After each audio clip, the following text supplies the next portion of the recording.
Hey everyone, it's Charlotte. This is the first members only video and this is going to be a reading vlog. This will be combining some of the footage from my journey from England to Portugal to Italy and then back to Bali as I make my way from home to my other home in Bali.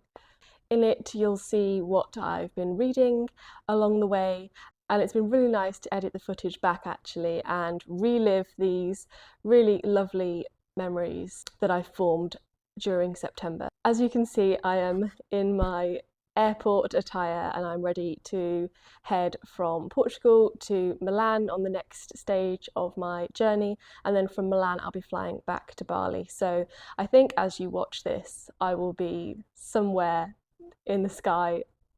So without further ado, I hope you enjoy this reading vlog. For my final weekend in England, we went down to visit my grandparents who live in Devon. I just found the light in the evening just so beautiful, and it was such a treat to see the horses in the bottom field too.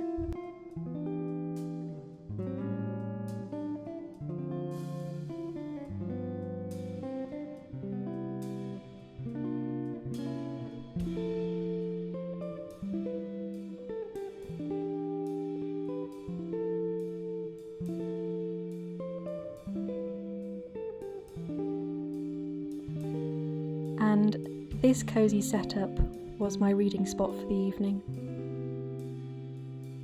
Back home in the Cotswolds, I laid out this picnic blanket and started reading Catherine Parr by Alison Weir, the sixth in her Tudor Queen series that I was initially inspired to pick up way back at the start of my trip when we visited Sudley Castle, a local tourist spot which actually holds the remains of Catherine Parr. You would have seen the footage from that day in my Women in Translation reading vlog from last month, but so far this Catherine Parr book has been an utter delight. It was my first dive into the writing of Alison Weir, and I will definitely be picking up more Tudor Queen series books.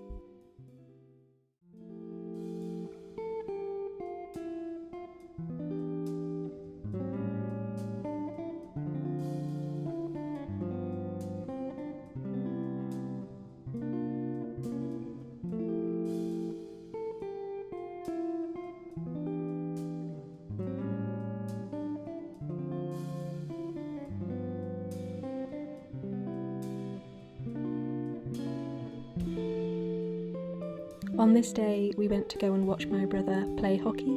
He had a match for our local team, and of course I brought a book with me. Here I started the sample of The Passage by Justin Cronin, and I'm loving it. It's a very chunky book, but I will be continuing with it. And this is my Kindle cover that I got from Etsy several years ago now. On one of my final days in England, my mum and I headed out to Sezincote, a local estate near us with some beautiful manicured gardens. Here I am under the bridge that you just saw in the previous clip. It was just so tranquil to be surrounded by the water on this property and really some mature, extensive gardens to wander around and enjoy.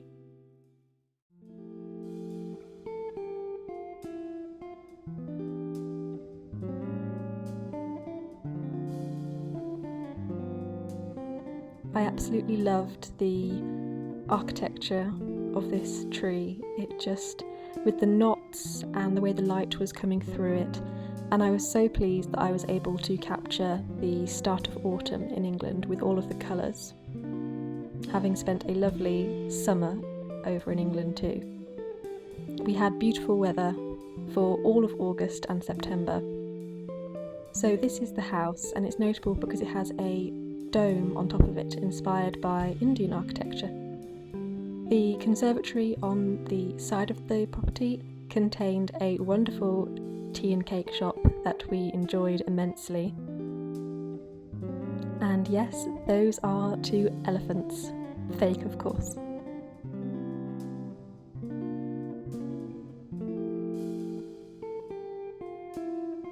A wonderful final hurrah to England and my family.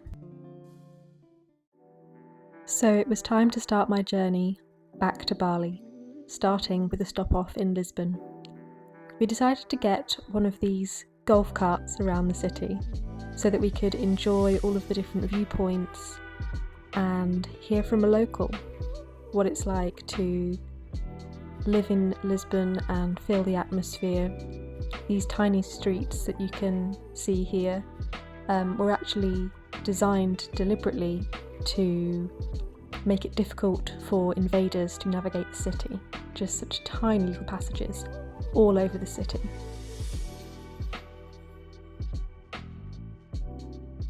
Some wonderful architecture and huge boulevards that reminded me of Barcelona. We were travelling around at about 5 o'clock, and so it was wonderfully cool and the lighting was brilliant. After a 3-hour train, we arrived in Porto. Here is the famous Livraria Lelo, which was said to have inspired Harry Potter. I think because of the staircase myself, and just the design of the place. As you can see, it's highly popular. It is the only bookstore I've ever had to queue for and pay an €8 ticket fee for as well. So, as you can see, it is absolutely packed with people, making filming very difficult, but I did somehow manage it.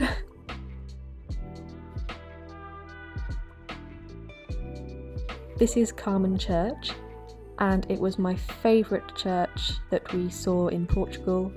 The inside was just breathtaking. The video does not do it justice here, but it is dripping with gold and was simply awe-inspiring.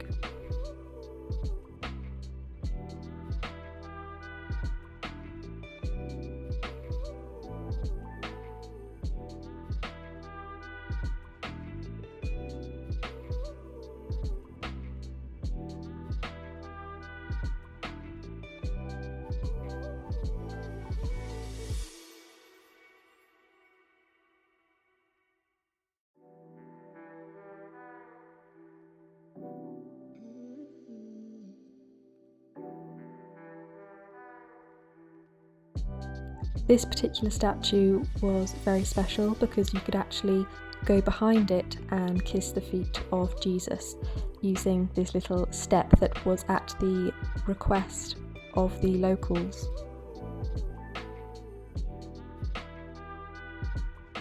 I loved that this room contained a secret passageway and just could imagine what sort of uses and what sort of people may have used that door over the years.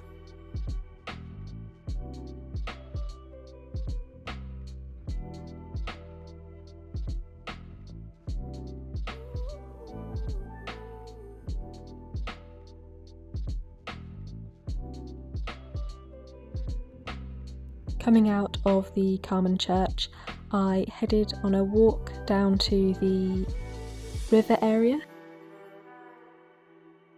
and had a quick pit stop and a drink by the river before heading on to the cathedral. The blue tiling is something that Porto is famous for, as it locks in the heat during the winter and keeps out the heat in the summer. So you'll see it on a lot of buildings in Porto.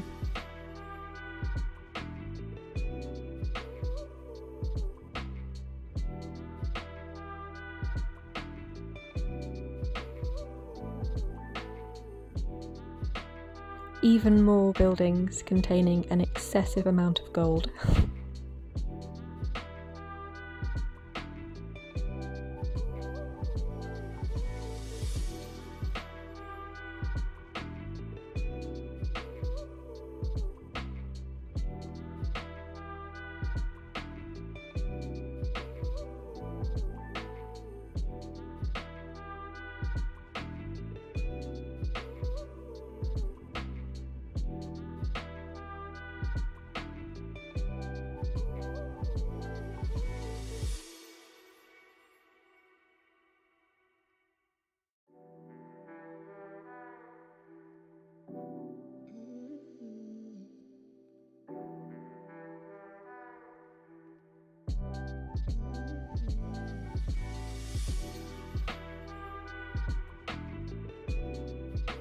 Off in the distance there you can see the Ribeiro Tower that I walked past in a few clips previous to this one.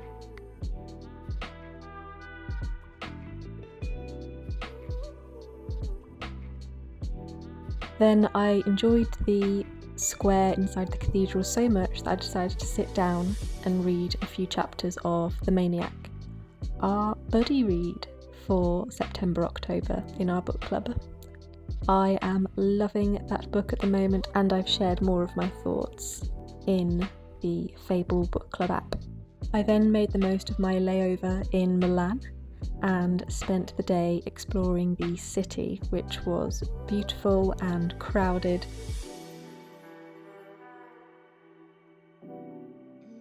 The Duomo in the centre was obviously the highlight and was the thing that I wanted to see most. This is me in the queue contemplating the amount of stairs that are inside that tower for me to climb to get to the rooftop.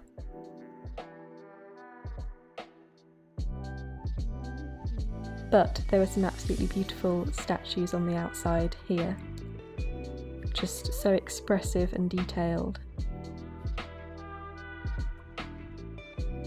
And the walk up the tower wasn't actually that bad in the end. It was over before I even knew it. These little windows that created snapshots of the terraces were the highlight of my day, actually. They were just so beautiful, and you could perfectly capture the crowded square and the ornate cathedral. And I actually really liked here how the dirt enabled you to see the play of the light bouncing between the light and dark parts of the stone.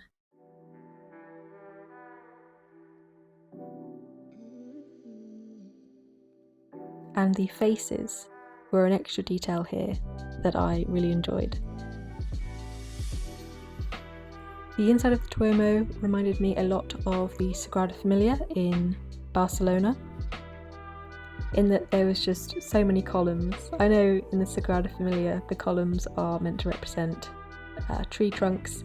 Here I think they just represented just the scale of the building itself and how much roof there was to hold up.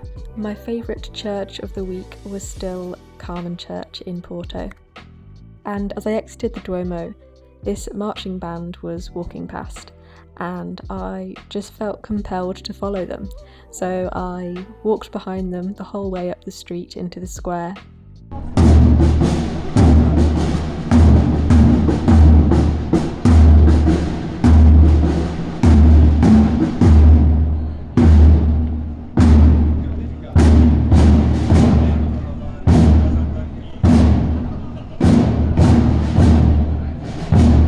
The famous shopping mall that I had to go to despite the crowds, just to say that I'd been, before heading to a welcome reprieve reading my book.